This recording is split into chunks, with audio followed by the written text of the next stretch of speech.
Salut à tous, c'est Fred, j'espère que vous allez bien. Cette vidéo est un peu particulière parce que c'est la dernière de la saison, je vais prendre quelques jours de vacances la semaine prochaine. Et du coup, mon prochain test ne sera pas mis en ligne avant la fin du mois d'août. Quoi qu'il en soit, pour finir en beauté, nous allons nous pencher sérieusement sur le cas du dernier Moto G. Comme pour mon test du P8, j'ai réalisé un petit menu interactif qui va vous permettre de vous déplacer tout de suite au passage qui vous convient.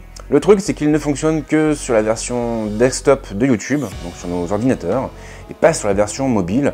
Ceci étant, je pense quand même qu'il risque de vous être utile.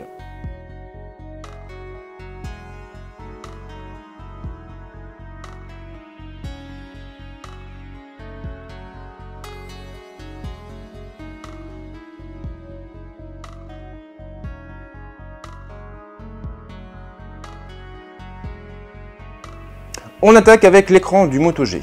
Si vous n'avez plus ces caractéristiques en tête, sachez que cet écran, cette dalle, atteint une diagonale de 5 pouces.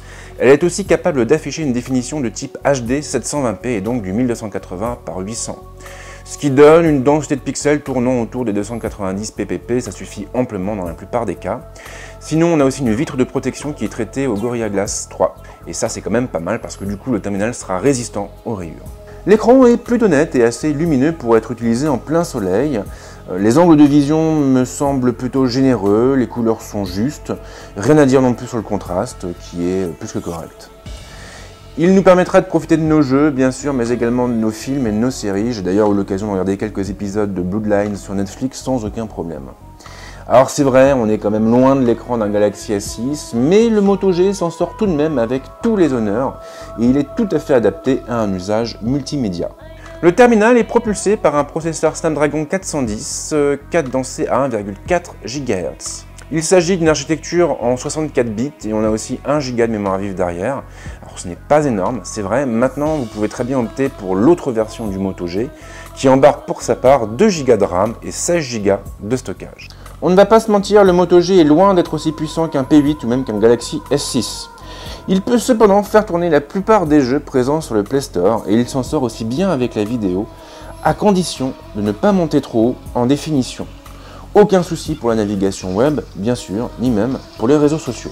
L'appareil embarque une batterie de 2070 mAh et d'après Motorola, il est censé pouvoir tenir 24 heures avec une seule charge. Mais il s'agit bien évidemment d'une estimation et dans la réalité, dans les faits, le coquin s'en sort même mieux que prévu.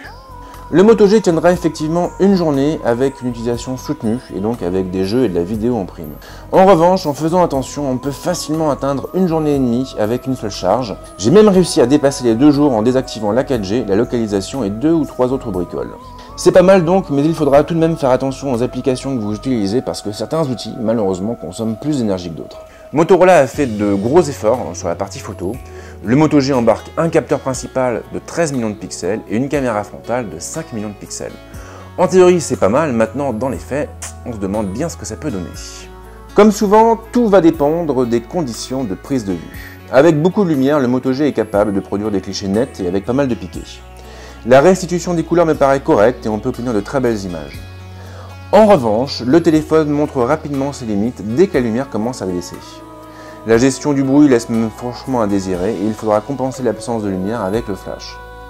Fort heureusement, ce dernier est assez doux grâce à l'utilisation de 2 LED. Et pour la vidéo, l'optique du Moto G n'est pas stabilisée et il sera donc préférable d'utiliser un trépied pour réduire les effets de tremblement. En dehors de ça, ce qui est valable pour la photo l'est aussi pour la vidéo. Quant à l'application mobile, ma foi, il s'agit de l'application standard livrée avec Android. C'est donc le même outil que celui qu'on trouve sur les Nexus et il remplit bien son rôle. Le Moto G est propulsé par la toute dernière version de Lollipop et il est dépourvu de surcouche. Cela veut aussi dire qu'il sera rapidement mis à jour vers Android M lorsque ce dernier sera disponible sur le marché.